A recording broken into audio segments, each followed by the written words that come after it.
Hi, I'm Ken Sassaman, professor of anthropology here at the University of Florida, and I'm an archaeologist, have been for about 35 years. I work primarily here in Florida on the St. Johns River and also on the northern Gulf Coast of Florida. Before I came here in 1998 to UF, I worked for 11 years at the University of South Carolina doing the archaeology of the Middle Savannah River Valley. Now what holds all three of these areas together is my common interest in hunter-gatherer ecology, community formation, cosmology, and the interactions that people have with environmental change, how they perceive it, how they mitigate it, how do they intervene against, major changes. I'm very active in the field. I have a lab called the Laboratory of Southeastern Archaeology. About 7 or 8 grad students are active there these days. They have their own individual projects in the two areas that I mentioned, the northern Gulf Coast of Florida and the Middle St. Johns.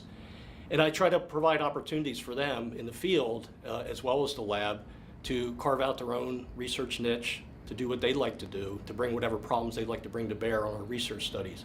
My philosophy in doing archaeology is that you must spend long periods of time in areas, regions, subregions, to really get the nuance of the variation in where people lived, how they related to one another, the comings and goings of populations, that chronologies have to be highly nuanced and detailed. Essentially, I'm an ancient historian, so I can't really understand an area without getting to know it very intimately. Lots of field work, lots of lab work, and sticking with it for at least a decade. So I've spent 11 years in the Savannah River Valley, 10 years, 12 years now in the Middle St. Johns, and going on 8 years on the northern Gulf Coast. My most recent interest, which is apropos to Florida and climate change, is the effect of sea level rise on coastal communities. And what we've come to find out so far was that they're very resilient and responsive to sea level rise, but just like most complex societies, they had cosmologies and worldviews that made it very difficult for them to disengage from their ancestry, from their homelands, and from places of sacredness.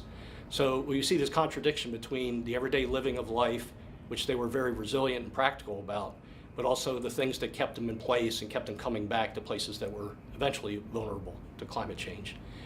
I teach hunter-gatherer archaeology. I teach archaeological ceramics.